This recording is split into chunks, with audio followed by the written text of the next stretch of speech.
So it's 8 o'clock. Shall we start? Dr. Matthew Philip, do you require some more time? I am fine. Okay. Then we will start. Dr. Jayanti will take some time. She said she hasn't reached home. We will take half an hour to reach home. And after that only ma'am will be able to join. Okay. Yeah. So welcome to this edition of ISGK PG Clinics. Today's class is actually a continuation of the previous class. And the case was presented by Dr. Karthik Reddy, a case of most probably Crohn's disease. And the clinical aspects were discussed, the investigations were discussed, and now we'll be concentrating mainly on the management aspects. Okay, so as suggested by the faculty, the three residents will be presenting different aspects. Dr. Dheeraj will be presenting the pharmacotherapy, and Dr. Manmohan will be presenting the nutrition aspects, which is very important, and Dr. Karthik will be presenting the surgical aspects of the management of Crohn's disease. And finally, it will be summed up by our faculty, Dr. Matthew Philip. So, welcome. Who is presenting first? Dheeraj? Yes, sir. I am. Okay, now you can share the slides.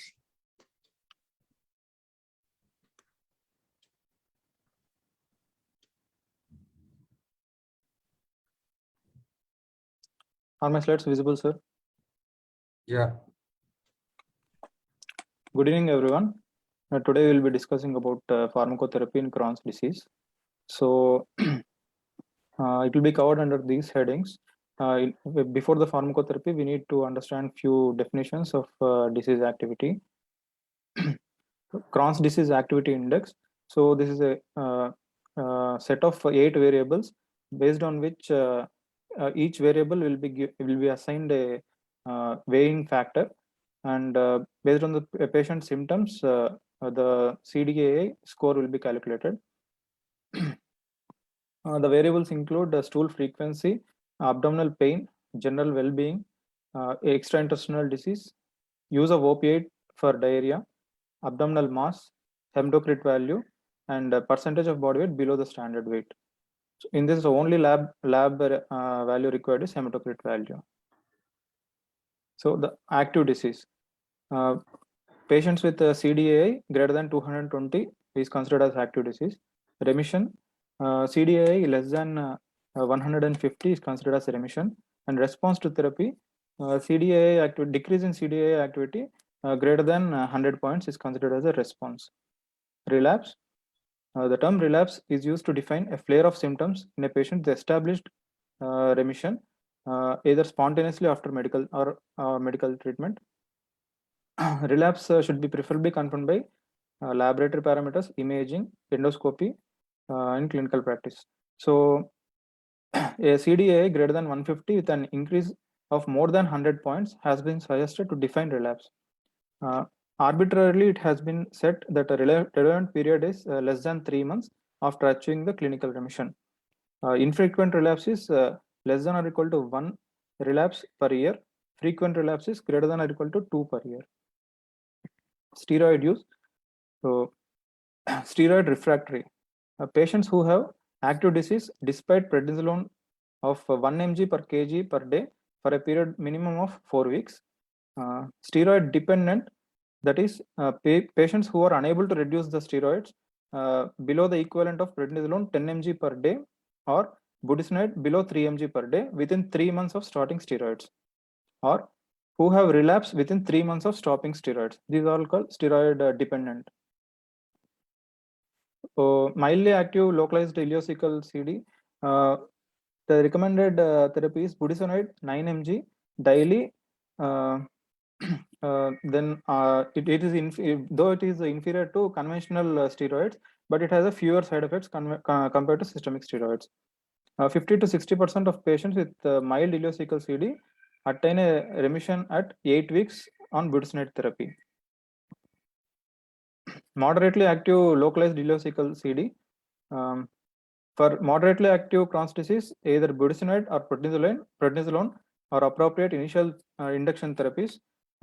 Prednisolone is highly effective compared to budesonide.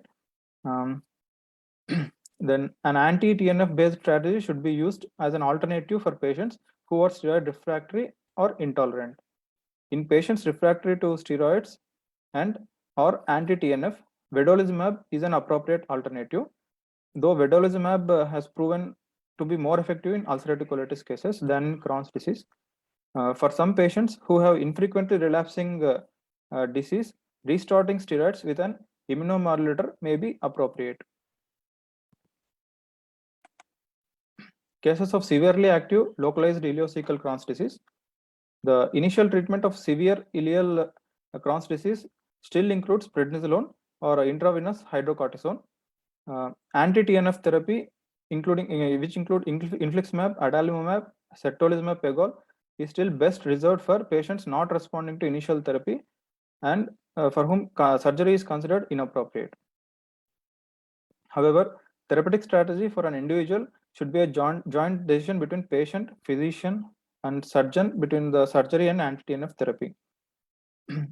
Some experts advocate surgery in preference to anti-TNF therapy for disease in ileocecal region. Others advocate resection if medical therapy is not effective within 2 to 6 weeks of medical therapy. When starting anti-TNF therapy in patients with Crohn's disease who are naive to immunosuppression, combination therapy with infliximab and azathioprine is more effective than either of them alone. Patients who have infrequently relapsing disease, restarting steroids with an immunomodulator, that is either azathioprine or methotrexate, may be appropriate.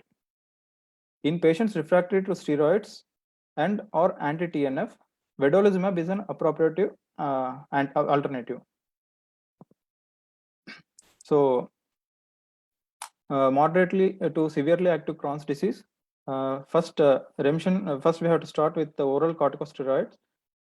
If remission is achieved, then we can add on immunomodulator therapy with azathioprine. If a steroid is failed, then we can start with anti-TNF therapy, and with a combined therapy, we can include a immunomodulator, and in remission, after attaining remission, the maintenance of remission can be continued with the same anti-TNF therapy. If anti-TNF therapy also fails, then we can switch to anti-integrin therapy, that is vedolizumab. Then other therapies include anti-interleukin 23 therapy, that is ustekinumab. So these biologics, the various targets of the said biologics. So basically, the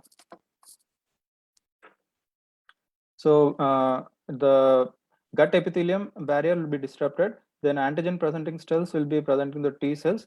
Then alpha 4 beta 7 receptors on the T cells will be attached to the vascular endothelium, and thus triggering the inflammatory response.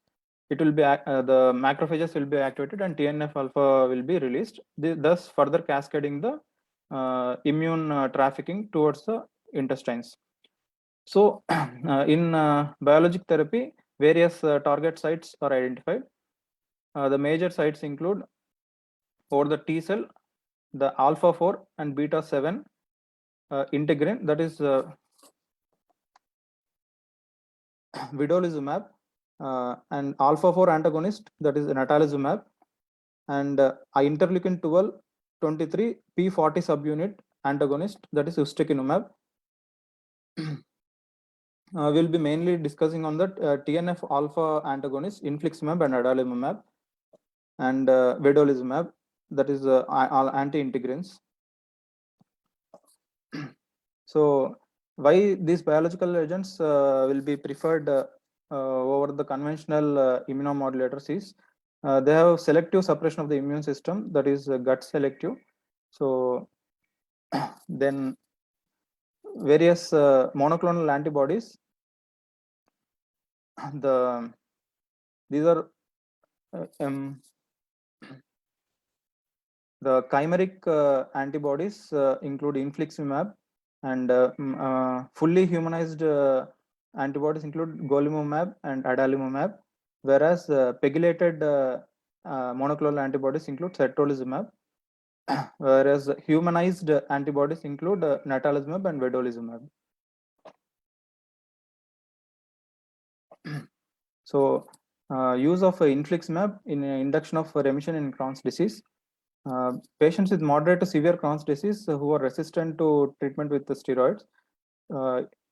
So, in this trial, induction of remission was seen in 81% of the patients versus 71% with the placebo. So, in initial single infusion of infliximab 5 mg per kg was administered.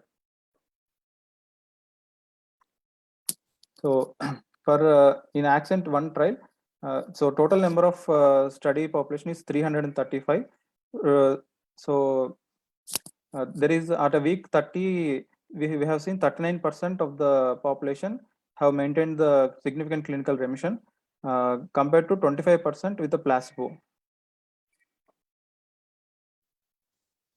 So classic 1 trial shows adalimumab use as an induction in Crohn's disease. In this study, 299 patients with moderate to severe Crohn's disease who are naive to anti-TNF therapy were taken and randomized to 4 arms where adalimumab 40 as induction and 20 as maintenance, 80 as induction or 40 as maintenance, and 160 as induction and 80 as maintenance, and other arm only placebo was given. Primary endpoint is CDAA less than 150. In this, the arm with adalimumab of 80 of induction and 40 mg maintenance showed a significant clinical remission. Whereas in maintenance therapy, the trial is CHARM trial, where adalimumab of 80 mg at week 0 followed by 40 mg every other week was given. So in these patients, 40 mg every other week, 40 patients, 40% of the patients have shown clinical remnants, whereas every week therapy, 47 patients. So there is a non-inferiority with every other week therapy. So every other week therapy of adalimumab 40 mg is being indicated. Vedolizumab in induction and maintenance therapy for Crohn's disease. The trial is Gemini 2 trial. In this vedolizumab 300 mg is used for induction with every 4 week or every 8 week in the respective 2 arms. So every 8 week is shown to be non-inferior to every 4 week. So every 8 week therapy with vedolizumab can be indicated for maintenance therapy. Certolizumab, this is precise 2 trial. So it is certolizumab is the first pegylated fully humanized monoclonal antibody. The peg addition causes increased half-life and increased penetration into inflammatory tissue. It is given subcutaneously at 400 mg at 0, 2, and 6 weeks, followed by 400 mg every 4 weeks. So compared to placebo, 62% maintenance of remission is seen at week 26. So efficacy proven for Crohn's disease, but in ulcerative colitis, still it is under investigation. Since it does not have FC portion, there is less antibody formation. So patients with moderate to severe Crohn's disease with inadequate response or intolerance to conventional therapy. So we can straight away start with anti-TNF or anti-integrins and anti-interleukin 12/23, depending on the availability and affordability of the patients, according to ECHO 2020 guidelines. So if either of the therapy fails, we can change over to other class of the drug. So should biologicals be given as a first line therapy? So in case of fistulizing Crohn's disease, in accent 2 trial, in these patients with at least one abdominal or perianal fistula are taken. So they compared the closure of fistula at 54 weeks, which was higher in the infliximab group compared to the placebo group, 36% compared to 19%. So adalimumab in fistulizing disease. So in this 30% was seen at the week 26 and 33% at week 56 fully closure of the fistula compared to 13% in the placebo group. So in a systematic review, data from 27 studies on fistulizing Crohn's disease, TNF alpha antagonists were associated with approximately 1.5-fold increase in likelihood of induction of fistular response and a 2-fold increase in likelihood of induction of fistular remission and maintenance of fistular remission. Thiopurines were not found to be superior to placebo. So in fistulizing Crohn's disease, it is beneficial to start with the TNF alpha antagonist. Evidence favoring ustekinumab and vedolizumab was mainly from post-hoc analysis and of poor quality. So they did not consider this as a primary endpoint. Only in post-hoc analysis, these two were found to be more effective. Combination therapy,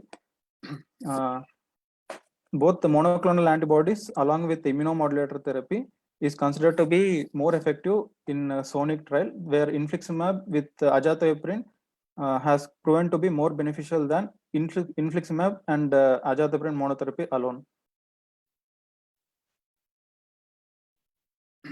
So early combined immunosuppression. So there are two methods of approach, where there is step-up strategy or top-down strategy. So tier 1 includes 5-aminosalicylates and ileal release budesonide and antibiotics. Tier 2 corticosteroids and immunomodulator therapy. Tier 3 is TNF alpha biologics. So better now. Early combined immunosuppression means both steroid along with immunomodulator or TNF alpha along with immunomodulator.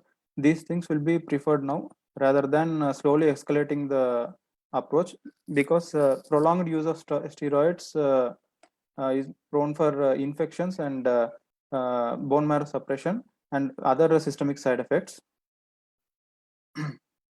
So new or established Crohn's disease in high risk individuals, that is young age, penetrating phenotype, perianal or small bowel involvement, early need for surgery or corticosteroids. The early combined immunosuppression with anti-TNF plus a immunomodulator will give a improved clinically relevant outcomes and decreased need for surgery. In low risk individuals, either anti-TNF monotherapy alone and regular monitoring with the drug levels is beneficial, or we can combine with anti-TNF with other immunomodulators can also be used.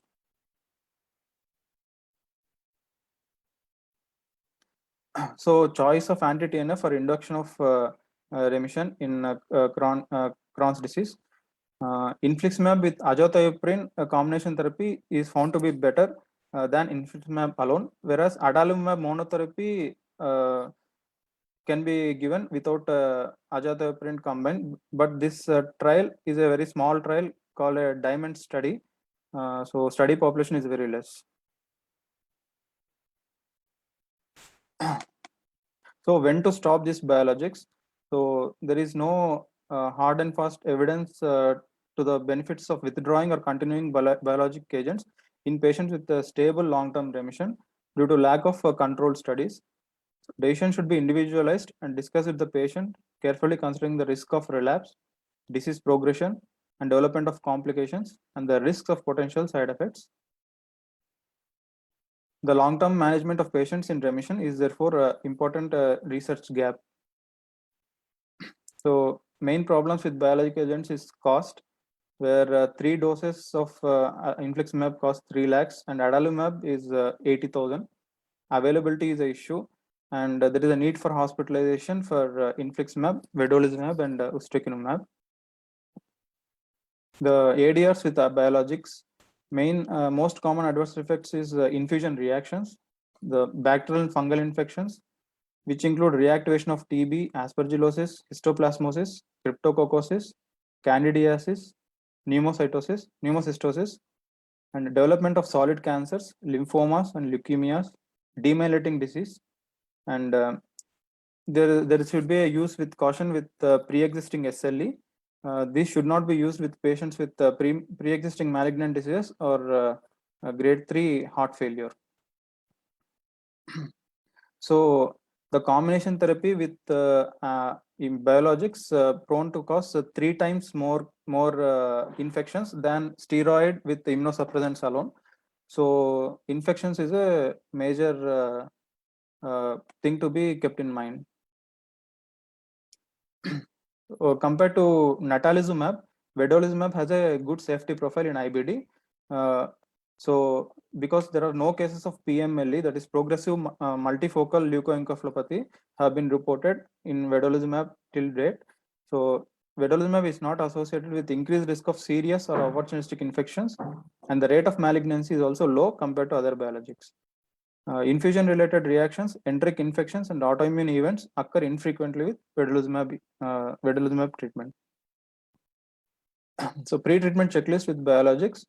First, in history, old history of herpes simplex virus, chickenpox, or tuberculosis. Then immunization status of BCG, diphtheria, tetanus, Haemophilus influenza type B, HPV rotavirus, varicella zoster virus, and prior exposure to TB, that is household contracts, prolonged stay or origin from endemic area. TB screening should be done in all, where quantiferon gold should be done before initiating anti-TNF therapy. Then TPMT test should be done, as combination therapy will be initiated in these patients. And serology include HBV, HCV, HIV, and varicella zoster virus.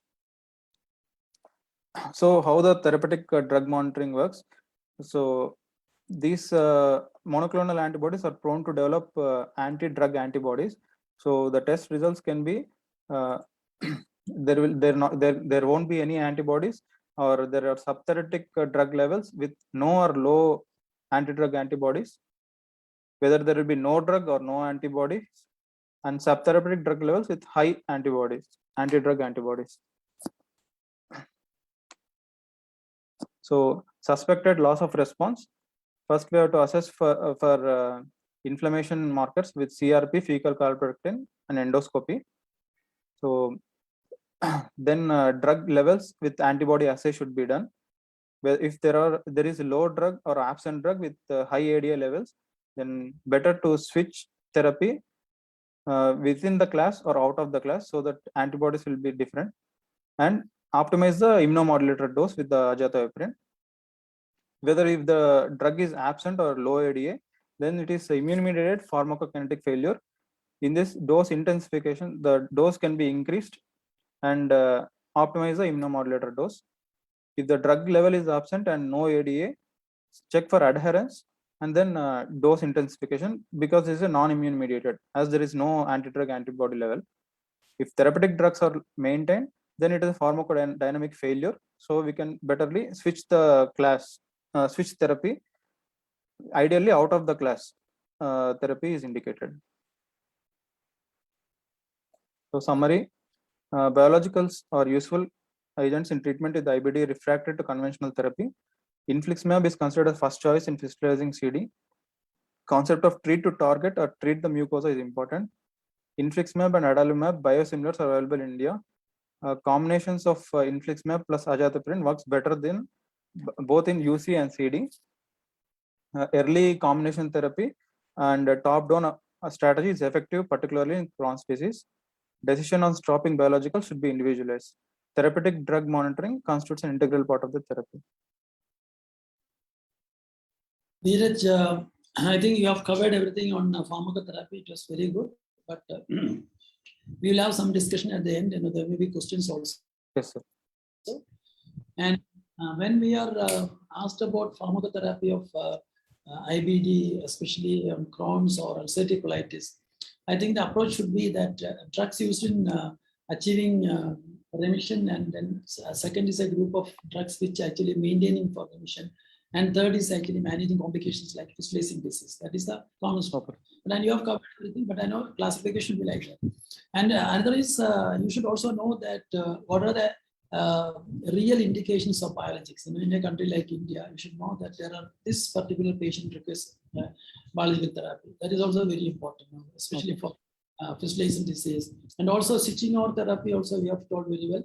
And it is very important to know that when an anti-TNF is tried and there is no effective, it's not effective, There is no point in changing over to another anti-TNF. It's always better to change over to another class of drug, especially after when there is TDM is available.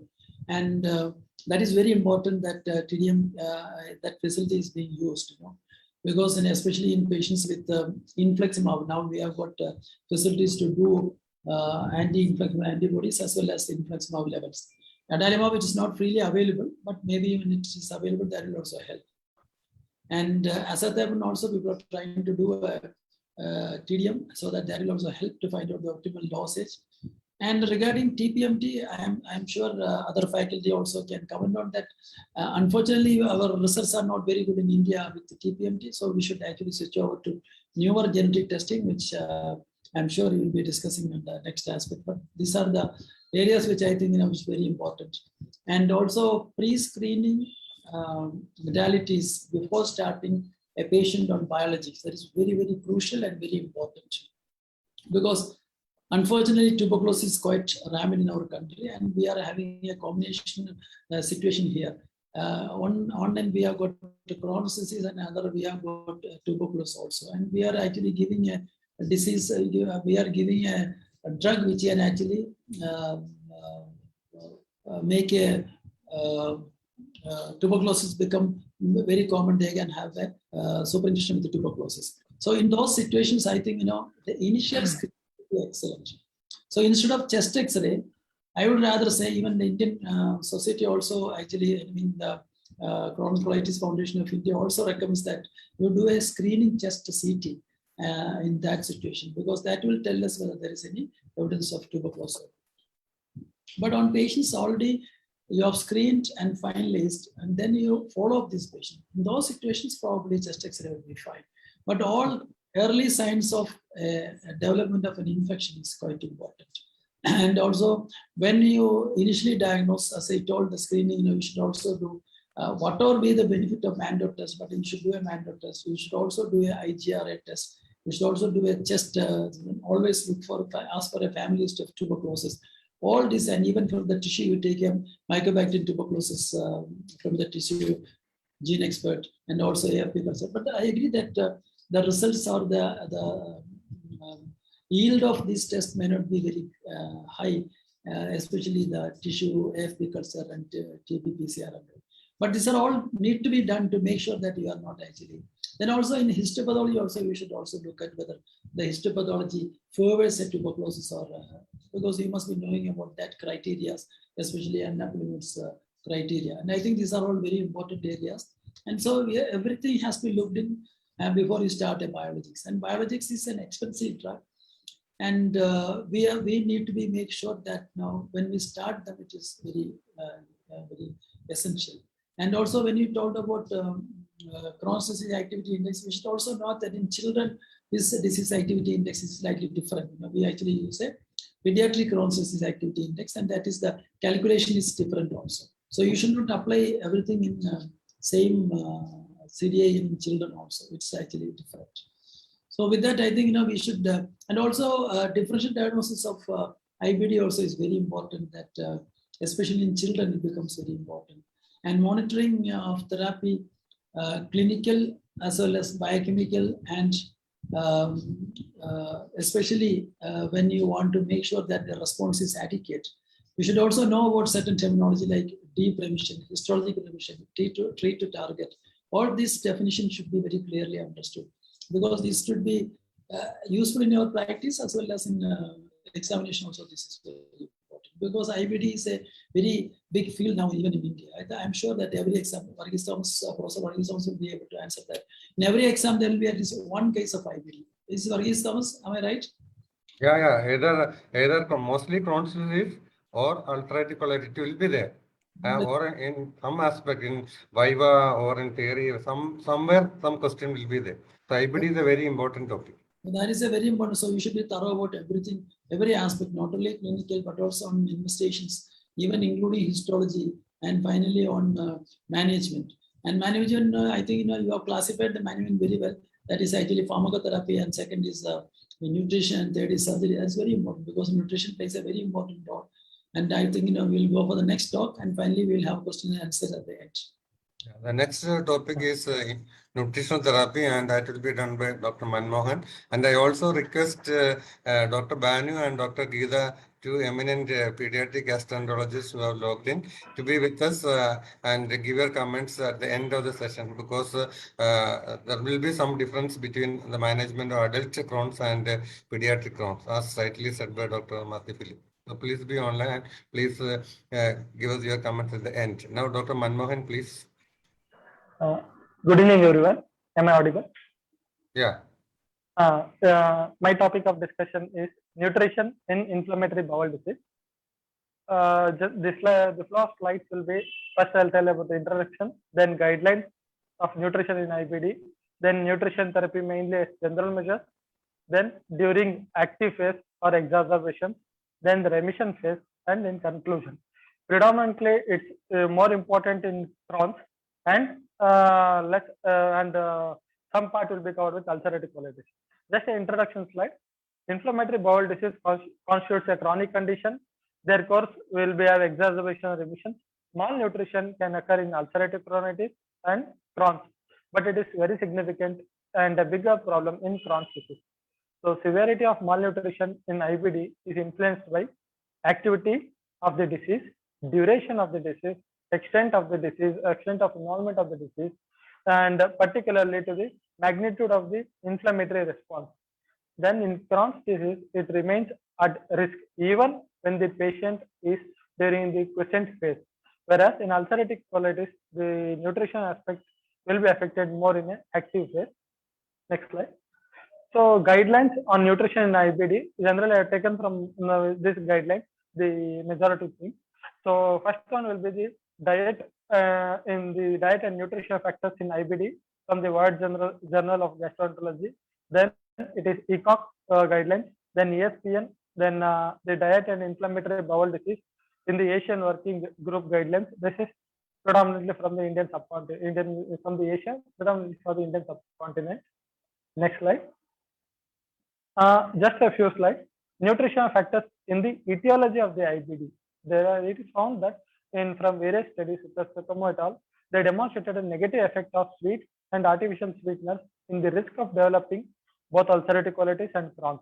So it was almost 26,000 participants were considered for 7-day food diary, and they demonstrated that there is a protective effect of unsaturated omega-3 fatty acid consumption on ulcerative colitis incidence. There is increased risk of developing both UC and Crohn's disease with high intake of total fat, UFA, omega-6 fatty acids, and meat. Next slide. So also other thing is there is decreased risk of Crohn's, but not ulcerative colitis with increased intake of dietary fiber in few of the studies as they have shown. Then there is no consistent association between the total carbohydrate intake and the IBD risk.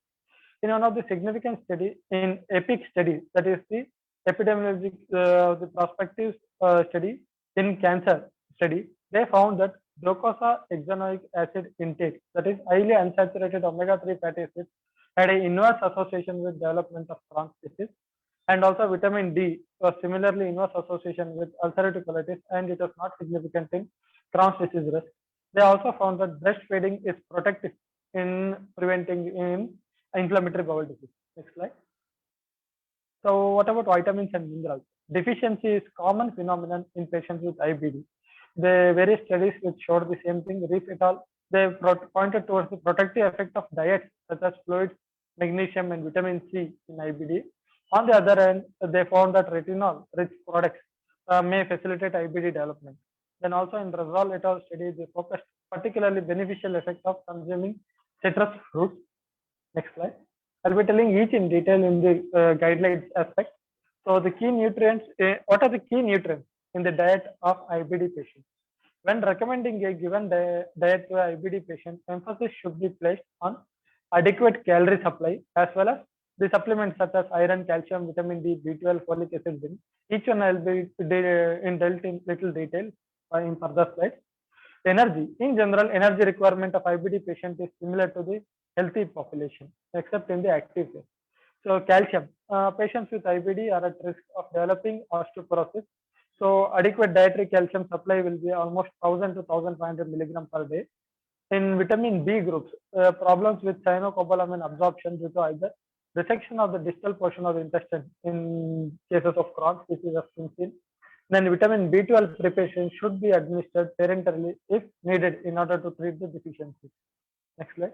There is a altered protein requirement in the active phase of the disease. That is, the protein requirement will be almost 1.2 to 1.5 gram per day. Whereas in the remission phase, the requirement is similar to the general population, that is 1 gram per day. Altered micronutrient requirement. Ferritin and copper are increased, but folate, selenium, and zinc decrease in inflammation. Anemia, impaired linear growth, and poor bone health are one of the factors which affect the pediatric population with IBD. So annually it should be checked. Next slide. Now little about iron. The prevalence is almost very wide, from 6% to 74%. It's predominant in ulcerative colitis patients than in Crohn's disease patients. Major forms will be iron deficiency anemia, more than anemia of chronic disease, and anemia of mixed origin, according to the ECOG anemia statement guidelines of 2019.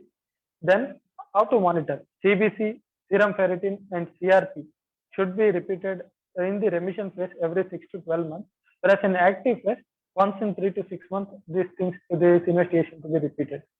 ECOG suggests the first line to be IV iron is more effective, shows a faster response, and is better tolerated than oral iron. But next slide. Oral iron is definitely indicated as first line treatment when patient has mild anemia, whose disease is clinically inactive, and who have not been previously intolerant to oral iron. But if the patient is intolerant, or the patient has moderate to severe anemia, or the patient is in active phase, IV iron is indicated when the hemoglobin is also less than 10 gram per deciliter, or patients who are requiring erythropoiesis stimulating agents. Next slide. Now about vitamin B12 of folic acid. In unresected ulcerative colitis, does not predispose to either low vitamin B12 or B12 deficiency. Prevalence of B12 deficiency in Crohn's disease ranges from almost 6% to 38%. Resection of more than 30 centimeter of distal ileum or the ileocecal valve predisposes to B12 deficiency. Crohn's disease, screening should be done yearly for vitamin B12 deficiency. Supplementation of 1000 micrograms of vitamin B12 by IM route every other day for a week, then every monthly for life is advised according to the ECOG guidelines. When it's more than 20 centimeter of the ileum is resected, the patient should receive 1000 microgram of vitamin B12 prophylactically, and also every month indefinitely they should be supplemented with B12. The prevalence is almost around 22% in Crohn's disease patients compared to just 4% in ulcerative colitis. Causes will be, one is there is decreased intake, either or due to malabsorption due to defective absorption in the ileal region, then either excessive folate utilization due to because of the increased mucosal inflammation and turnover, and secondary to the drug effect such as azathioprine and methotrexate, there can be deficiency. Then overall protective effect for folic acid supplementation on the development of the colorectal cancer, folic acid is advanced. So this is guidelines from the nutrition of 2016. In vitamin B12 deficiency occurs in approximately one-fifth of the patients with Crohn's disease. Although deficiency occurs in patients after resection of more than 60 centimeters of the terminal ileum, a small study of 42 patients, they found that resection of 20 to 60 centimeters demonstrated almost 52% of the patients with B12 deficiency. The British Society of Gastroenterology guidelines suggest giving B12 replacement in all patients who have ileal resection greater than 20 centimeters, and yearly B12 measurement is less than 20 centimeters, and which are patients have deficiency to be supplemented. Next slide. Now about vitamin D. The prevalence is almost 55% in active disease of the IBD. So low plasma vitamin D, 25 hydroxy D, there is increased risk of surgery and hospitalization in both Crohn's disease and ulcerative colitis. So normalization will help in reduction of the risk of Crohn's disease related surgeries. Active disease and those who are steroid treated, serum calcium and 25 hydroxy vitamin D should be monitored and supplemented adequately. It's also found that osteoporosis and fractures are frequently encountered in Crohn's disease patients. Then low bone mineral density, that is low serum vitamin D is seen in patients with low vitamin D, male gender, Asian population, Crohn's disease patients with then patients with low BMI and patients on corticosteroids. There is no consensus on the role of age or age at diagnosis for the vitamin D supplementation or evaluation. So improved bone mineral density at lumbar spine after 2 years of once weekly supplementation courses with risadronate 35 milligram has been found concomitantly with calcium supplement and vitamin D supplementation is advised. Next.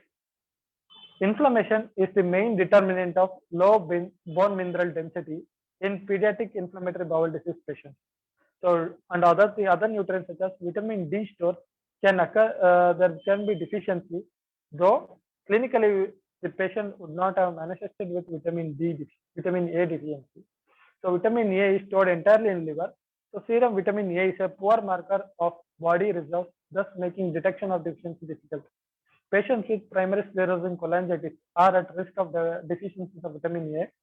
Deficiency of vitamin E leading to peripheral neuropathy is a rare clinical occurrence. Nutrition during periods of disease exacerbation. ECOG guidelines, they suggest pediatric patients with exacerbated ulcerative colitis of mild to moderate severity are advised to be on normal diet. Patients with inadequate nutrition supply may be recommended to remain on exclusive enteral nutrition with liquid preparations containing all necessary nutrients, but it is less effective in ulcerative colitis. Protein requirement are increased in active IBD as I already told 1.2 to 1.5 grams. Next slide. Next slide. Now coming with the till now I have described about ECOG guidelines and the World Journal of Gastroenterology guidelines. Now coming with European Society of Clinical Nutrition and Metabolism. What is the practical guidelines? What do they suggest? Next slide. This is the flow of slides which will go about. First, what are the food contents which avoidance of which will help in preventing IBD is the first thing. Next, we'll be discussing about IBD. One is in general aspect, then active disease, then in remission. In active disease, again it is divided into 3 components. One is dietetic recommendation in all patients and those patients who have complications related to IBD. In medical nutrition, standard therapy and subgroups, whereas in surgical aspects of nutrition, general and routes and timing of administration. Then coming to remission. In remission, general and patients in remission phase, what about the role of probiotics and micronutrients? Prevention. It is recommended that a diet which is rich in fruits and vegetables, rich with omega-3 fatty acids and low omega-6 fatty acids is associated with decreased risk of developing Crohn's and ulcerative colitis and is therefore recommended. Breastfeeding definitely has a optimal role in reducing inflammatory bowel disease. Next, general aspect, as I told, patients with IBD are at risk of malnutrition and therefore should be screened for malnutrition, as I already told, macronutrient and micronutrient deficiency will have to assess. Then documented malnutrition in patients with IBD should be treated appropriately. In general, the energy requirement of patients with IBD are similar, except those patients who are in active phase who will require 1.2 to 1.5 gram per kg per day. The protein requirement in remission are generally not elevated and is equal to the normal population. Patients with IBD should be checked for micronutrient deficiencies on regular basis and specific deficiencies should be appropriately corrected. Main is anemia to be related, as I already told. It can be predominantly of iron deficiency anemia or anemia of chronic disease, or it can be mixed type and adequate supplementation to be given depending on the what are the etiological factors. Next slide. Next slide. Active disease. This is in general recommendation for all patients with IBD. General advice is there is no IBD diet that can be generally recommended to promote remission in IBD patients with active disease. Also, IBD patients in adults and children with active disease and those who are steroid treated, serum calcium, vitamin D should be monitored and supplemented adequately, as I already told, discussed in vitamin D assessment. Then exclusion diet cannot be recommended to achieve remission in active Crohn's disease, even if the patient suffers from individual intolerance. Whereas what is the role of probiotics? They are told probiotics has a role in mild to moderate ulcerative colitis, whereas there is no role of probiotics in active Crohn's disease. Next slide. Now coming to in active disease, till now I discussed about general population. Now patients who have complications such as Crohn's disease patients who are treated with sequestrants such as cholestyramine. What to be done? These patients have minimal additional risk of fat malabsorption and therefore do not need differences in nutrition therapy compared to patients with Crohn's. Next, patients with hyperoxaluria. The IBD patients with hyperoxaluria often also have fat malabsorption, and these patients should be counseled regarding fat malabsorption and adequate nutrition supplements. Next is IBD patients with diarrhea. IBD patients with severe diarrhea or high output degenostomy or ileostomy should have fluid output and urine sodium monitored regularly and fluid input adapted according to the losses with consideration of food intolerances that may enhance the fluid output. Parenteral infusions such as fluids and electrolytes can be needed in case of ongoing high output stoma. So fluids and electrolytes should be, so urinary sodium should be monitored regularly. Last, Crohn's disease patients with strictures. Those patients who have strictures or stenosis, combination with obstructive symptoms, a diet with adapted textures or distal post stenosis, enteral nutrition can be recommended. Next slide. Active disease. In active disease, what is the medical nutrition? As I told, there is a standard nutrition therapy. One is oral nutrition supplement, enteral therapy, or parenteral nutrition. In oral nutrition supplements, they are the first mode of nutrition when medical therapy is indicated, but generally are minor supportive therapy to the normal oral nutrition intake. Enteral therapy, when oral therapy is not effective, it's the preferred modality over parenteral nutrition. So before considering parenteral nutrition, enteral nutrition should be the next mode before starting the parenteral nutrition therapy. Exclusive enteral nutrition is the first line of therapy to induce in children and adults with acute active Crohn's. I will be telling about enteral therapy in further slide. Parenteral nutrition, it's indicated when oral or enteral route both are not possible, or when the patient has obstructed bowel, where enteral and oral nutrition will be contraindicated. When other complications such as anastomotic leak, high output intestinal fistulas are there. Next slide. Exclusive enteral nutrition is effective and is definitely recommended as a first line of therapy to induce remission in children and adolescents with acute active Crohn's disease. Tubes and pumps for enteral nutrition, that is for IBD, such as either by nasal tube, by introduction of the Ryle's tube, we can give the enteral nutrition, or by percutaneous access such as peg insertion and all, if prolonged nutrition is needed. Enteral nutrition in Crohn's disease should be administered via enteral feeding pumps. So enteral nutrition formulas, there are two things. One is standard enteral nutrition such as polymeric, moderate fat, or no particular supplements can be employed for primary and supportive nutrition therapy in active IBD. Specific formulations or substrates are not recommended in using enteral nutrition or parenteral nutrition, such as glutamine, omega-3 fatty acids are not recommended. Next slide. So comparison of, as they told, exclusive enteral nutrition is definitely first line therapy in case of acute active Crohn's. So what are the three components of exclusive enteral nutrition? Mainly elemental, semi-elemental, and polymeric type of diet are there. In elemental, protein will be predominantly in amino acid form, whereas in semi-elemental it's oligopeptides, whereas polymeric, whole proteins such as casein or lactoalbumin or whey protein is there. The carbohydrate, in elemental it's glucose polymer, whereas semi-elemental it will be simple sugars, glucose polymers or starch. Polymeric will be complex carbohydrates will be there. Fat, in case of elemental it's low long chain triglycerides and rich in medium chain triglycerides, whereas semi-elemental contains mainly medium chain triglycerides. Polymeric contains both MCT and LCT. Whereas elemental diet is hyperosmolar. The osmolarity is almost 650 to 700. Semi-elemental will be around 375 and polymeric is 340 milliosmoles. Next slide. Next, previous slide. So a Cochrane meta-analysis also out of 10 trials, they showed some studies they tell no statistical significant difference between patients treated with elemental and non-elemental diet. Whereas the protein composition did not appear to influence the therapeutic potential of enteral nutrition for maintenance of remission in case of Crohn's disease, but it has a role in active Crohn's disease. It is unclear whether there is FODMAPs have a role in remission or not in the mucosal because there may be in remission phase through persistence of mucosal healing or in patients with predominantly symptomatic benefit by alleviating functional symptoms. Next slide.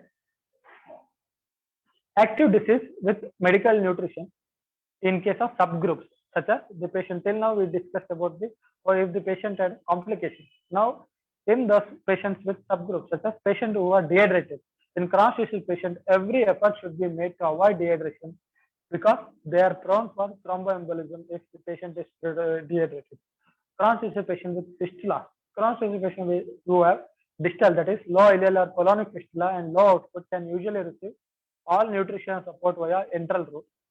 Crohn's disease patients with a proximal fistula and a high output should receive nutrition support either by partially exclusive parenteral nutrition is needed. Refeeding. The patients who are on prolonged nutrition deprivation, you should be very careful when you are restarting to avoid refeeding syndrome. Then special indications such as enteral nutrition appears safe and can be recommended as a supportive therapy according to standard nutrition practice in patients with severe ulcerative colitis, whereas it's not indicated in mild to moderate ulcerative colitis. Parenteral nutrition should not be used in ulcerative colitis unless there is intestinal failure. Next slide. Now coming with surgical aspects of nutrition. One thing to decide is whether it's an elective surgery or it's an emergency surgery. If it's an elective surgery, then we should follow the enhanced recovery after surgery protocol that I'll be telling next slide. Whereas in emergency surgery, the patient's medical nutrition, that is either enteral or by parenteral, should be initiated if the patient is malnourished at the time of surgery, or if oral diet cannot be recommended within 7 days after the surgery, the nutrition should be supplemented in case of emergency surgery. Whereas nutrition, if the patient has nutrition deficiencies or not, we have to assess. Next slide. As I told, what is enhanced recovery after surgical protocol? When it's elective surgery, we should always follow ERAS protocol, that is avoidance of long period of pre-operative fasting. Unlike when the patient will be kept for almost like 6 to 12 hours of fasting, here it is better to avoid as far as possible. Then re-establishment of oral feeding as early as possible after the surgery. Integration of nutrition into overall management of the patient.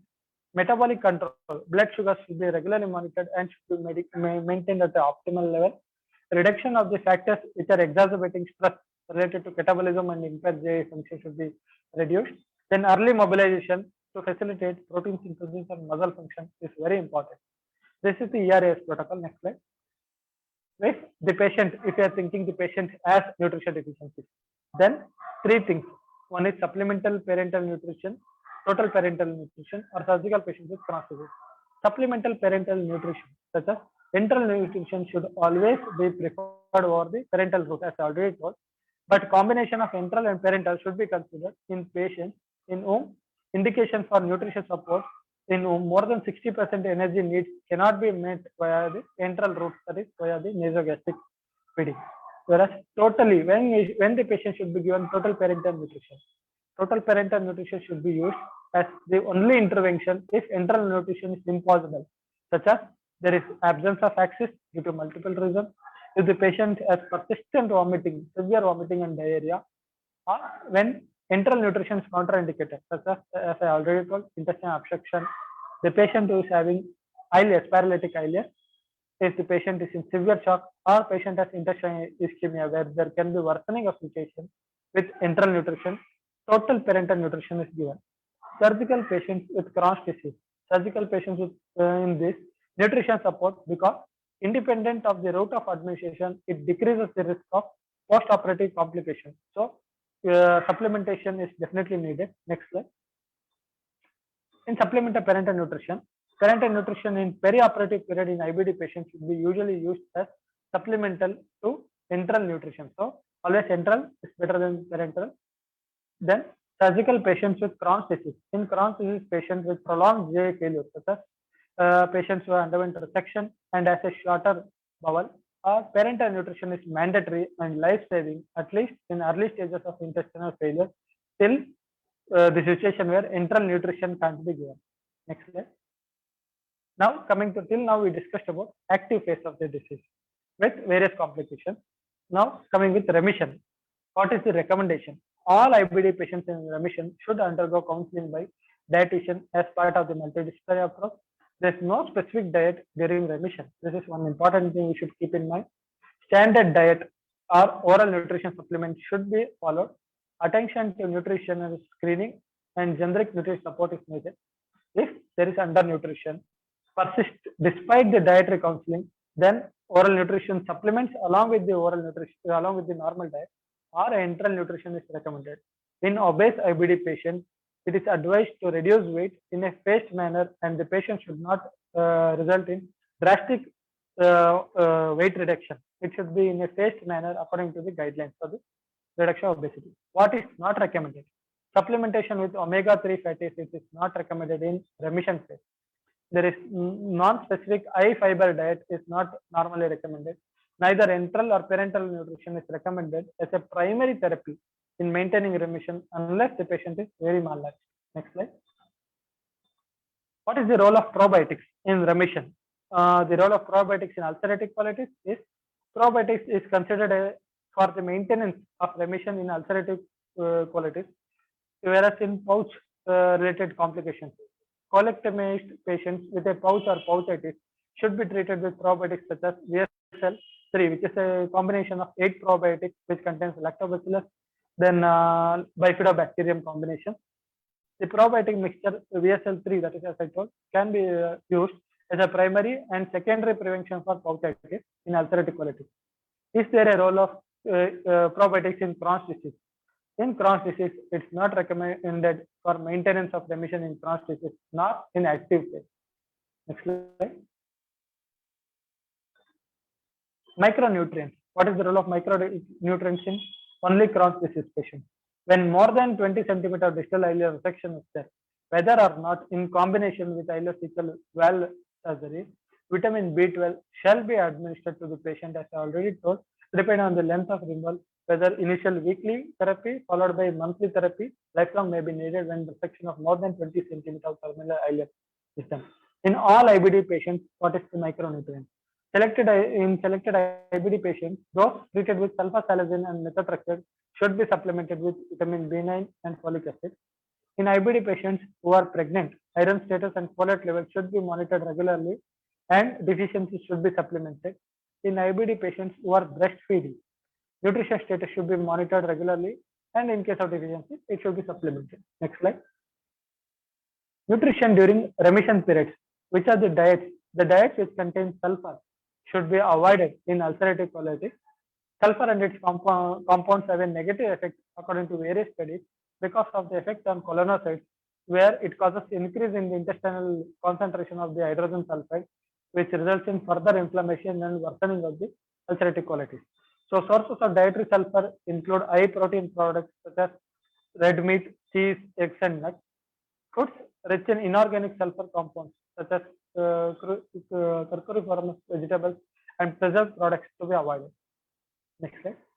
FODMAP diet, that is fermentable oligosaccharide, disaccharide, monosaccharide, and polyols, is recognized to be helpful for patients with IBD with concomitant functional intestinal symptoms and not as a generalized advice for IBD patients. The protein requirement in remission is equal to the normal requirement of the general population, that is 1 gram per kg per day. Next slide. Remission, there is no dietary recommendation as such in particular. EPIC 1 and EPIC 2 study that told supplementation with omega-3 acids should not be advised to support maintenance of remission in IBD patients. So non-specific high fiber diet should not be recommended in maintenance of IBD. Probiotics, as I already told, maintenance UC, there is a role, but no role in Crohn's disease. VSL3 combination can be used for in ulcerative colitis to prevent as a primary or secondary for pouchitis. Next slide.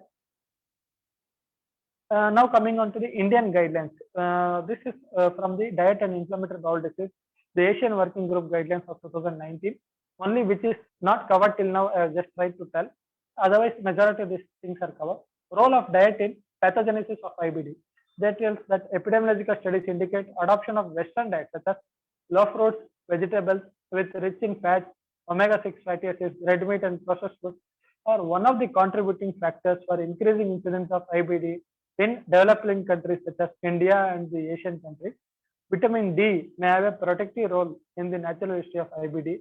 Breastfeeding definitely has a protective role in prevention of the IBD. Next slide. What is the diet as therapy in IBD?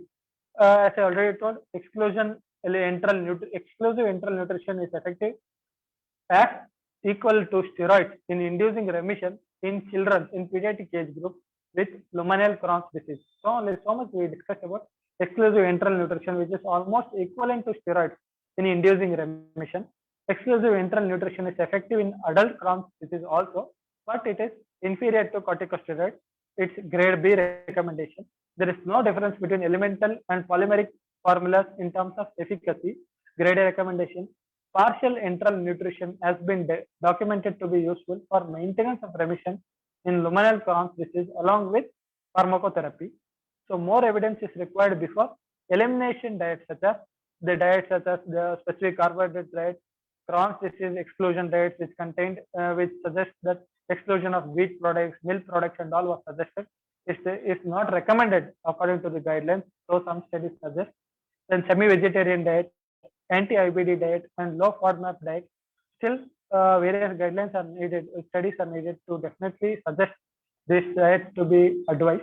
Then there is no specific role of exclusive enteral nutrition or partial enteral nutrition for induction or maintenance of remission in UC. The major role is mainly in Crohn's disease and in pediatric population than in the adult population. Next slide. What is the dietary recommendation in IBD? For admitted patients with acute severe ulcerative colitis, adequate oral caloric intake is preferred to bowel rest. So, it's better to give orally if the patient is able to tolerate.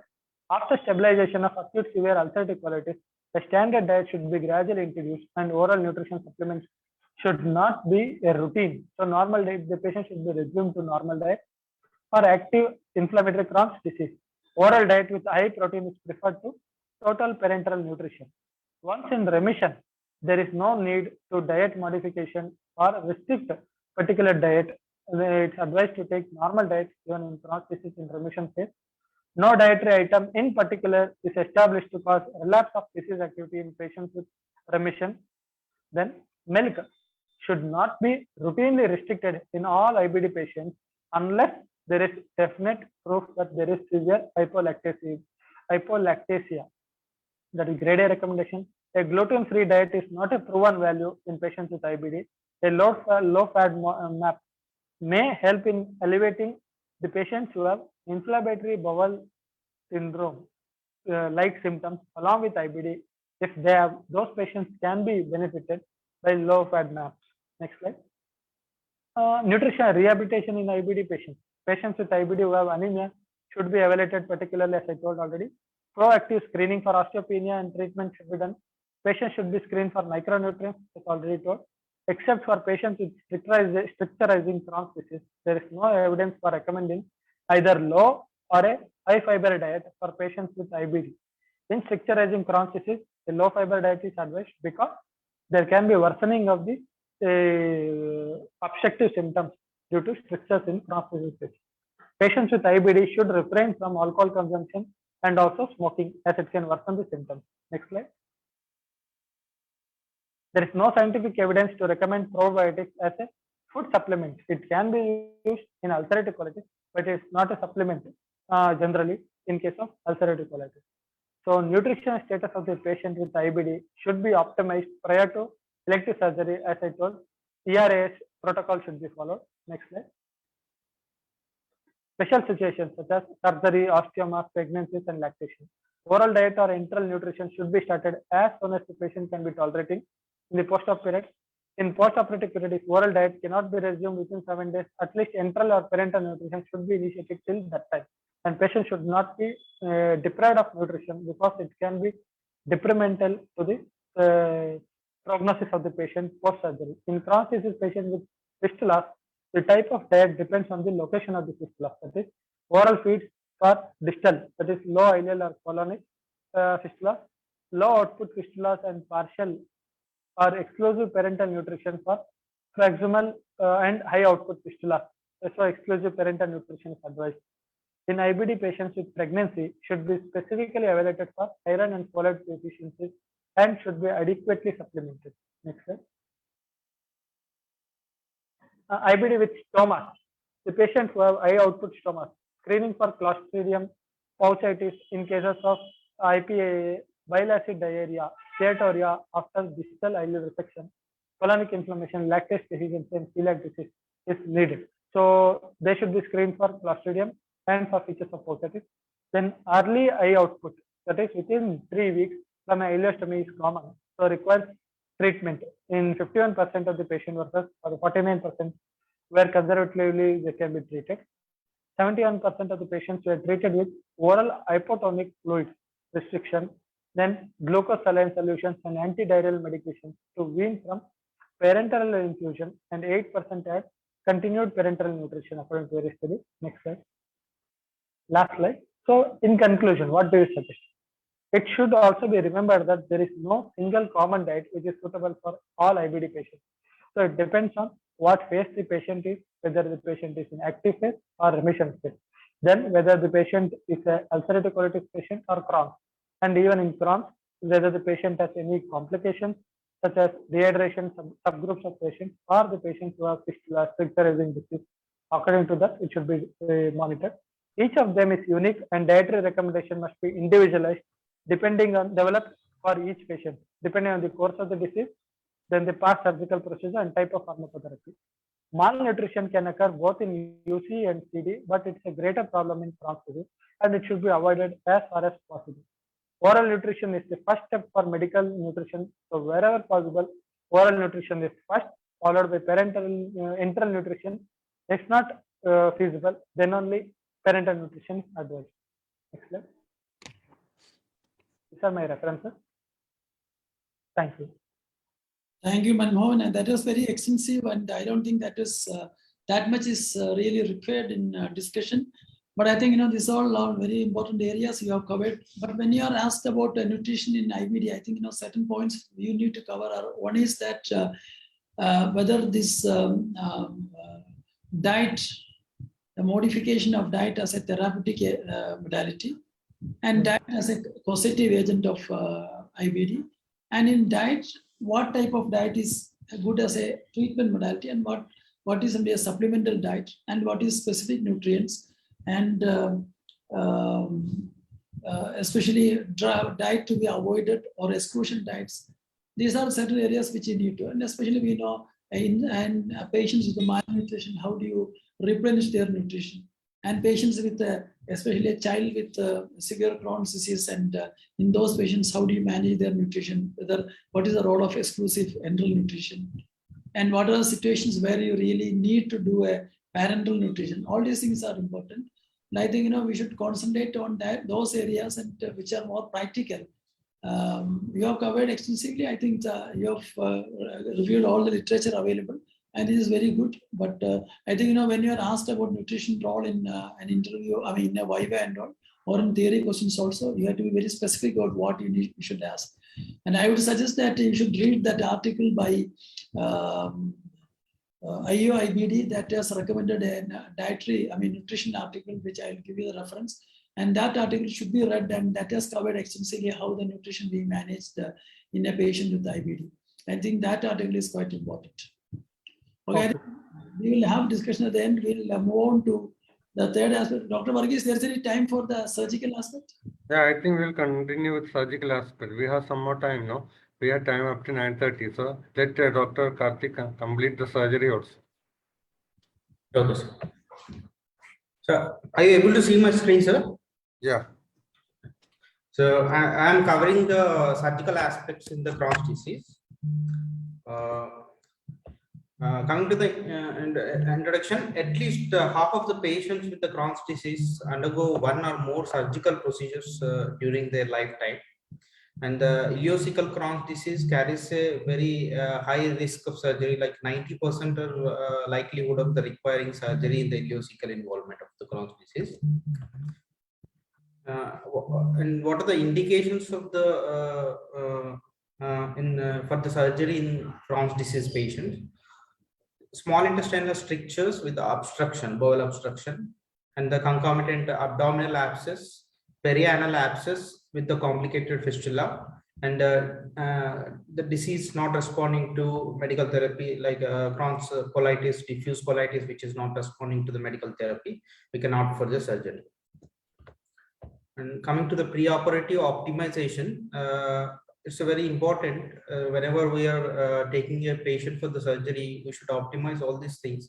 Like as Manmohan discussed, nutrition should be assessed and it should be optimized, as mostly enteral, parenteral should be recommended. And the corticosteroids, if patient is already on the corticosteroids, the use is associated with increased risk of perioperative, postoperative complications, especially sepsis. So we should optimize the dose of corticosteroids. There is no particular reference to which dose we should decrease, but the usually recommended is it should be less than the 20 mg per day.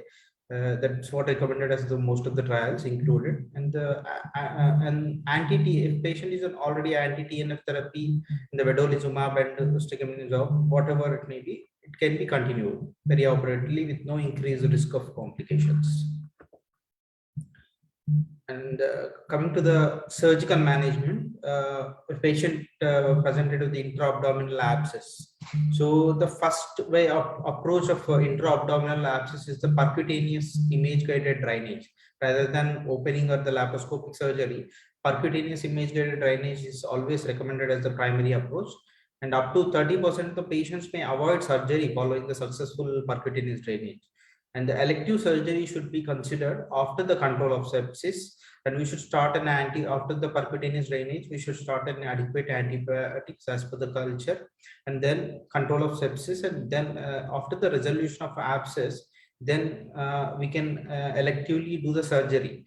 Because anyway, as the recurrence is 6.5 times, if we don't do the surgery, the recurrence will be very high as a 6.5 times. So the patient may need a surgery. There is an abscess. Coming to the small bowel obstruction, if patients presented with the small bowel obstruction, then the conservative treatment is the preferred approach initially.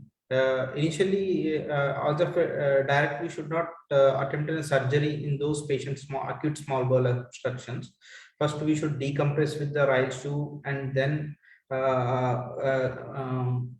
we can start the steroids and all. We can see whether the patient is improving.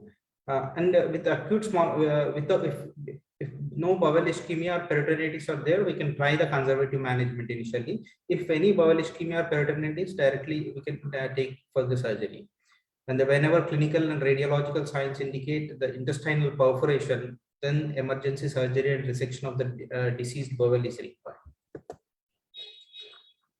Coming to the strictures, actually stricture, if patient presented with the strictures, then the instead of resecting the bowel, first line of treatment we should consider the strictureplasty. It is a very safe option and preferable to resection whenever the long segments of bowel are involved. It is much more better. So 3 types of strictureplasty we will perform usually. This is Heneke-Miklich procedure and Fenny's procedure, and next is the side-to-side isoperistaltic technique. This Heneke-Miklich procedure is preferred in the stenotic, short stenotic segments like 6 to 8 centimeters, and a single stenotic segment is there, then it will be preferred. And the Fenny usually in the long, that to 10 to 20 centimeter stricture is there, then we can go for the Fenny. So more than 20 centimeters, then we can perform a side-to-side isoperistaltic technique. And we can do the in multiple strictures also, we can perform the side-to-side or Fenny procedures. Heneke is nothing but we will give a long vertical incision in the stricturized part, and with the 2 centimeters proximal and distal than the stricture, and then we will suture it this transversely. And the Fenny is also just we will fold the strictured part and we will anastomose in the side to side. In the side to side also very similar, but the fold will be very big and we will anastomose side to side, and we are bypassing the strictures, which is the obstructing part. And a large Japanese series reviewed 526 patients, of whom 435 underwent a bowel resection and 91 had a total of 199 stricture plasties. At 10 years, the site-specific cumulative rate of reoperation was 18% in the surgical site, whereas only 7% in the stricture plasty site. So the recurrence is also very low in case of stricture plasty. Coming to the laparoscopic resection, elective is preferable than the emergency laparoscopic resection. And before and laparoscopy compared to the open surgeries, it will offer a very less complications. And whenever we are performing a resection of the surgery, first we need to evaluate the patient with the MRI enterography to differentiate whether it's an inflammatory versus the fibrotic strictures. Because in acute inflammation, no need to resect the bowel. It's only fibrotic strictures and stricturizing only we have to perform the surgery. The temporary stoma should be considered if steroids cannot be withdrawn, or if a patient presents with acute condition, if steroids can be withdrawn to reduce the sepsis, we can go for temporary stoma, which will significantly reduce the post-operative infections. The laparoscopic resection of both stricturing and fibrotic disease of the terminal ileum and of an actively diseased terminal ileum. Both. There's a fibrotic and strictures disease and actively diseased terminal ileum. That too, less than 40 centimeters is involved. These are the very sound therapeutic options for the laparoscopic resection, because most of the terminal ileal diseases patients, even though we treat them medically, they may require, most of the patients may require surgery in the future. So the involvement of the terminal ileum less than 40 centimeters, we can consider for the resection also. And this coming to the anastomosis type, the stapled small bowel or ileocolic side to side anastomosis are associated with the very low rates of post-operative complications compared to the end-to-end anastomosis. So always the side to side, it's a stapled small bowel side to side anastomosis is preferred over the end-to-end anastomosis. A network of meta-analysis of 11 trials confirmed the superiority of stapled side to side anastomosis in terms of all the overall complications. The clinical recurrence and the reoperation for the recurrence are very less in the side to side anastomosis, whereas the leak rate, surgical site infection, mortality, and length of the hospital stay, they were not affected.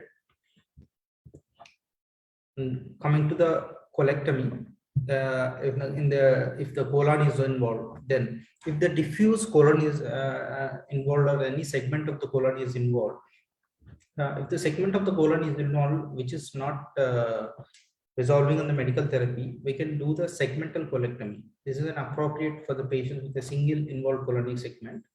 And if the multiple involved colon segments or diffuse colitis is there, then we can go for the total or subtotal colectomy. And the defunctioning stoma for a non-acute refractory Crohn's disease, which may delay or avoid the need for colectomy sometimes, because it's a defunctioning stoma is creating a bypass so that we can avoid the this fecal matter going to the colon, so we can delay the active inflammation process. And the restorative proctocolectomy with the ileal pouch anastomosis can be considered in patients with refractory pancolonic Crohn's disease. Without history of no perianal disease is there, then we can consider for this restorative proctocolectomy with the ileal pouch anastomosis. Surgery for the perianal diseases. In case of complex perianal fistula, we will consider for the surgeries. Usually we'll try to avoid the surgeries in case of Crohn's disease with perianal fistula. The standard treatment is the set-on insertion and the drainage of the abscess, and treat medically with the biologics. And there are no randomized control trials were found to compare the anti-TNF versus the surgery, because most of the clinicians will go in the combined approach. So most of the observational studies support the combined approach only. And the different surgical techniques are described, even though the standard is a set-on insertion. If patient requires a surgery, so these are the different surgical techniques. One is the advancement of flaps. This is one of the therapeutic option for complex perianal fistulae. The success rate is 60 to 66%, and the post-operative incontinence rate is very high. So, and compared to the lift procedure is 7.8% incontinence rate is, and lift it is only 1.6%. The advancement of flaps, we will raise the internal opening of the fistula, and surrounding mucosa we will resect, and we will cover that internal fistula with that mucosal flaps. And the lift, that is a ligation of intersphincteric fistular tract. This is also success rate is around the 47 to 95%. It depends on the patient, and less chances of incontinence compared to the advancement of flaps. So no much RCTs are available to compare with the both advancement of flaps. And fibrin glue, there is a very limited efficacy with the fibrin glue, but installation and is very easy. There is no complications. After the setup removal, we should instill this glue, and the clinical remission rate at week 8 is 38%. Compared to other procedures, it is weak, but the complication rates are very low, and it is a very easy procedure also, and there is no much adverse effects. So anal fistula plugs, and these plugs will be inserted after setup removal. It's also very limited efficacy, but in one of the RCT trial, they compared the quality of life and pain with the surgical advancement of flaps and all. It's almost like equal with the anal fistula plug also. But and they compared the fistula closure rate at 1 year was significantly lower. That is only 34% when compared to the other advancement of flaps. So it's only 34%. Stem cell therapy is a new advanced therapy, is in the trials, and the allogenic adipose derived stem cells in the patients with perianal fistula of CD was assessed in a pivotal phase 3, that is the ADMIRE Crohn's disease trial. After curettage and closure of the internal opening, just at the fistula tract, we will administer the stem cells in some group of patients, and the placebo in another group of patients. After 1 year, the remission rates were very high compared to the placebo, which is 56.3% in the stem cell therapy, as compared to placebo, it's only 38.6%. The Dogeris et al. Reported the higher healing rates when stem cells combined with the fibrin glue. If we combine the both, either fibrin glue or the plugs, like it's impregnated on a bio fistula plug, so the rates are very high. It's with fibrin glue it is 71%, and with the bio fistula it is 83%. Compared to only stem cells, it's only 50%. Whereas an autologous stem cells, that is from the same disease patient, it will have a good tolerability and a good safety also. It is under phase 2 study only, and the second, and in this study they tried also second injection after the 8 weeks who have an incomplete closure. They did a second injection of stem cells also. So after at the end of the 12 months, it's around 88.5% showed a sustained fistula healing. It is very good results showed. Coming to the pelvic sepsis and symptoms from the complex perianal cross disease with abscess and with sepsis, which are refractory to the medical or surgical intervention, can be controlled by diverting a stoma. That is because we can pass the anal canal and all, and we can bypass with the diverting stoma, and we can so this will increase the fistula healing rate. But the thing is, stoma closure rates are limited. Even though we create a stoma, the temporary benefit will be there, and there will be temporary fistula healing will be there, but the long standing, the fistula healing rate and closure rates are very limited. In the post surgery management, we will divide it as a risk factors, no risk and the possible risk, and very strong risk factors. The strong risk factors are active smoking, probable or penetrating disease, and the previous surgery, and the histological data suggestive of. and possible or extensive resection in the perianal disease. And also we had to consider the patient preferences, affordability, and consider the previous anti-TNF value. Then if patient doesn't have any of these risk factors, there is no treatment will be required perioperatively. Our patient can be started in the metronidazole 250 at GT80. Or if one possible and one probable risk factor is there, definitely we have to start the metronidazole antibiotic or anti-TNF or thiopurines. It depends on the patient's and the clinician's decision. If it is a strong risk factor, that is, a patient is having smoking is there, and two probable possible risk factors are there. Like it's a penetrating disease, or a patient is having active smoking, then definitely we have to consider the anti-TNF agents as a post-operative treatment. If documented anti-TNF failure before the surgery, consider a new mechanism of action, like a new class of drug should be used, like vedolizumab and ustekinumab, in case of the strong risk factors. Thank you.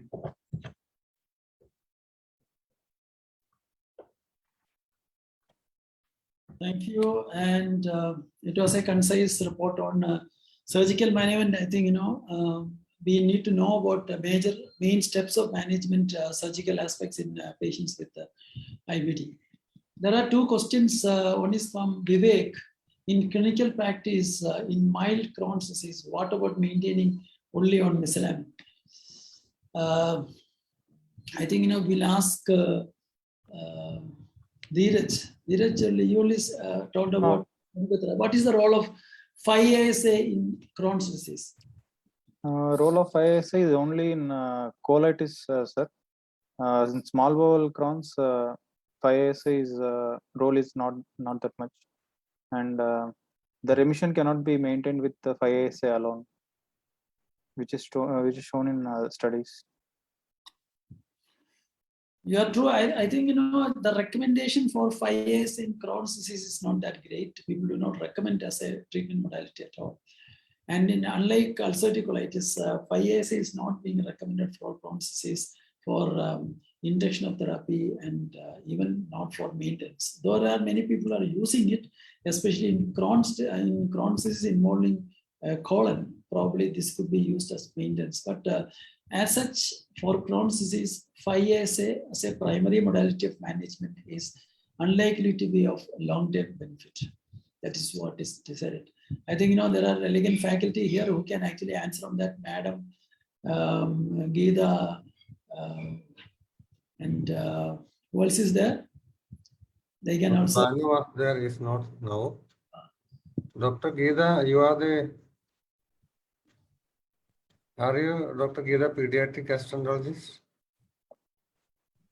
Well, the initial appears different. Okay. And another question is actually, suppose we get a patient, or we decide to do start the patient on biologics. This question is by NKT. I don't know who is that.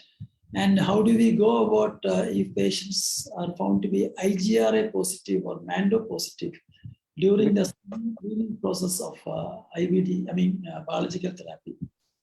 Contraindicated, sir. Biologic. You need to treat that. It's not that you cannot give, but you have to actually treat this patient with anti-TB drugs. Then only you have to start giving treatment. That is only indicative of latent TB infection. This is actually for when there is an active TB disease, we don't consider unless the patient is treated well. Then only we have to consider that. Yes, sir.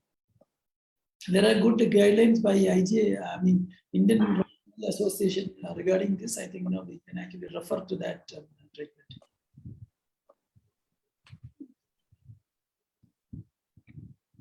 There are only 2 questions in the chat box. I think both have been answered. And I think it's 9:29. Dr. Matthew, I think we'll sum up and finish. I'm just trying to. Can I? Can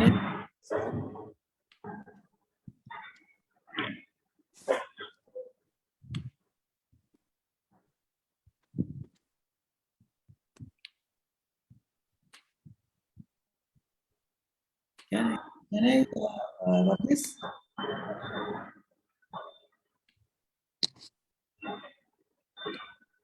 Dr. Varghese, Yeah, can I share my slide?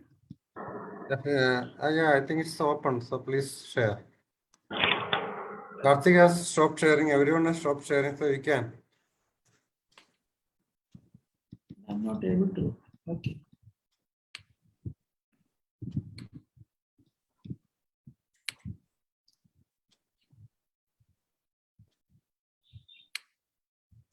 Able to see? Yes.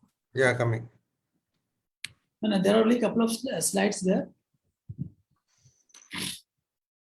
See, when you talk about management of Crohn's disease, I think three areas need to be looked at. One is nutrition, we already discussed. Pharmacotherapy, we discussed, and on surgery, we discussed on that. And pharmacotherapy, when we discuss about drug therapy, we need to know about the drugs which are used for inducing a remission, and also other drugs which are used for remission, maintenance of remission. We know that there are certain drugs only used for induction of remission. There are certain drugs which can be only used for maintenance of remission. And there are certain drugs which can be used for both. For example, biologics, we can actually use it for induction of remission as well as in maintenance of remission. In fact, it is the rule that what biologic was used for induction of remission, that should be maintained as continuous maintenance of remission also. That is actually the ECHO guideline says that. Then how do you manage fistulizing disease? Also very important. Then complications, management of complications. And inducing, we know that we have got corticosteroids, biologics, and nutrition, exclusive enteral nutrition can be, especially in children, that can be used as an inducing agent. And maintenance, we have got drugs like all this, which 5-ASA is mostly used in ulcerative colitis. And in ulcerative colitis, mild ulcerative colitis, 5-ASA can be used as an induction of remission, induction also. But most of the remission, maintenance remission is by immunomodulated drugs like azathioprine, mercaptopurine, or methotrexate. But biologics can be used for the induction of remission as well as for maintenance also. Similarly, for anti-integrin as well as interleukin inhibitors like ustekinumab, which is not available, but soon is going to be available. But I think we should know about how to achieve a treat to target in, especially in IBD. We have an active disease, and you actually do therapy according to the risk involved in the patient. We achieve initially a symptomatic response, but that is not the final thing. But you have to reach the last thing, symptomatic, then actually the laboratory parameters like CRP, then the stool, especially the fecal calprotectin, and in children achieving growth. Then we have the endoscopic healing and normalized quality of life and absence of disability. And finally, what you require is actually a histological healing. And in Crohn's disease, it's a transmural healing. And in ulcerative colitis, it's a histological healing of the mucosa. And this is actually the current recommendation by the STRIDE-2. That STRIDE is actually selecting therapeutic targets in inflammatory bowel disease, and it is actually an initiative by the IOIPD, International Organization of IBD, and it has been recently published also. I think it is worth going into that article too. When it comes to the nutritional aspects, we know that the dietary interventions in IBD, which include, and we also know that diet as a cause as well as a treatment for IBD, and there are something called avoidance of certain diets and inclusion of diets, and especially exclusive enteral nutrition or partial enteral nutrition. And what are situations where you should use parenteral nutrition, and that is only very selective areas where you need to use a parenteral nutrition. And many times it is actually in the initial phase or when the patient is acutely ill, in those situations where you can use a parenteral, or people always try to use a enteral nutrition. And mostly what we use is a parenteral, what we use a partial enteral nutrition. We need to do a supplemental diet and also specific nutrients we already discussed. And that dietary fiber, it's a very important part in IBD management, and where you should actually reduce or where you should restrict dietary fibers, and where you should actually encourage more of, we know that in all GI disease, fibers are good for our health, and especially in colon, this becomes a very important thing because the nutrients or production of short chain fatty acids are very important, especially in colonic diseases. So dietary fiber is actually long fibers are avoided when they have got a structural disease, or when there is active disease, when there is a very active disease, we try to reduce fiber. Otherwise, in all other situations, we do. We should also know what the role of vegetarian versus non-vegetarian diet, and this is a very elegant studies are available on that, and the importance of protein intake, especially for maintaining growth and weight of these patients. And when you look at the BSG guidelines, it is told that at every time the patient comes to you, we should actually assess the nutritional status of this patient, and that is very important. And when you look, I'm not going into details of it, there is actually a good article, the reference is given here, that is covers in clinical gastroenterology and hepatology in 2020 May. And this has been a document has been created for mainly different, this has been organized by the IOIBD, and that has looked at different aspects of clinical benefits and biology, long-term benefits of nutrition in IBD. This is actually the BSc guidelines. I'm not going to in detail of that. But when you come to the surgery, I think surgery is important because most of the IBD patients, especially Crohn's disease patients, may require surgery some point of time. But with the introduction of efficient medical therapy, the number of surgeries are coming down. And surgery is actually becomes a part of the management only when the early initiation of treatment is not possible, and you start treating or make the disease modifying agents later in the course of the disease. And most of the surgeries include in the management of stricture, and Karthik has already discussed on that. Then perianal disease, fistulizing disease. Ileocecal disease isolated is a special entity where surgical treatment may have an added advantage over long-term medical therapy. Then on infective complications as abscess formation, etc. Emergency situations like perforations, then rarely you can have supra malignancy. And some situations like intractable disease where upper GI Crohn's or internal fistula complex or colonic disease where the response is inadequate, you need to.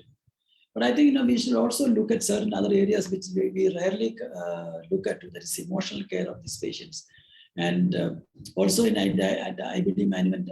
Beside drugs, we should also know in special situations like elderly people, what are the drugs which is more in children, what are the drugs more beneficial for induction as well as for maintenance, and what is the role of antibiotics in IBD management. We know that IBD antibiotics are mostly now restricted for infective complications. There is no routine prescription of antibiotics in patients with IBD, but in patients with the perianal disease, this may be of benefit. And what is the role of FMT? And most of the literature says in ulcerative colitis there may be potential benefit, but not in Crohn's disease, as the data is not very good. And what is the role of stem cell therapy, especially in patients with perianal disease? And also, what is the role of hyperbaric oxygen therapy? That is also useful in perianal disease, especially fistulizing disease. And curcumin has been being evaluated for patients with ulcerative colitis, but not much in Crohn's disease. I think these are certain areas which I thought I will just discuss and comment. And any other questions are there, we can actually have discussion on that. Dr. Burgess, you want to make any comment? Dr. Jain? Yeah, for conclusion, I think just add about tyrosine kinase inhibitors, which are for used nowadays for maintenance of ulcerative colitis. For Crohn's disease, I think there is not much role. Tyrosine kinase inhibitors like tofacitinib is coming for maintenance of ulcerative colitis. I think it was as a short note in the last TNP examination. So read up tyrosine kinase inhibitors for IBD. That's my suggestion. TOFA was not I think discussion because it is only used for ulcerative colitis. That is the reason. Today it is mainly discussion of Crohn's disease.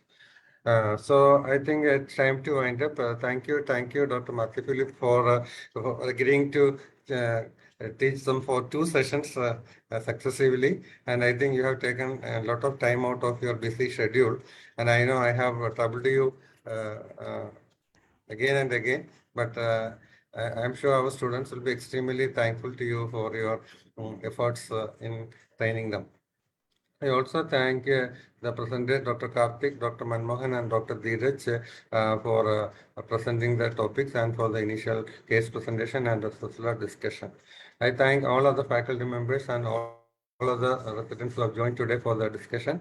And I also thank some Cygnus for their academic support. With this, I think we'll wind up. And next class will be on Tuesday. And Tuesday by ISGK will be Tuesday. And tomorrow there is a session by AIG, that is pregnancy and IBD. That's a session, and I have put the link in ISGK. Please share the link. Session on pregnancy and IBD. Okay. So thank you, Thank thank you everyone. And it was a thanks for the opportunity. Thanks a lot. Bye. Good night. Bye, sir. Thank you.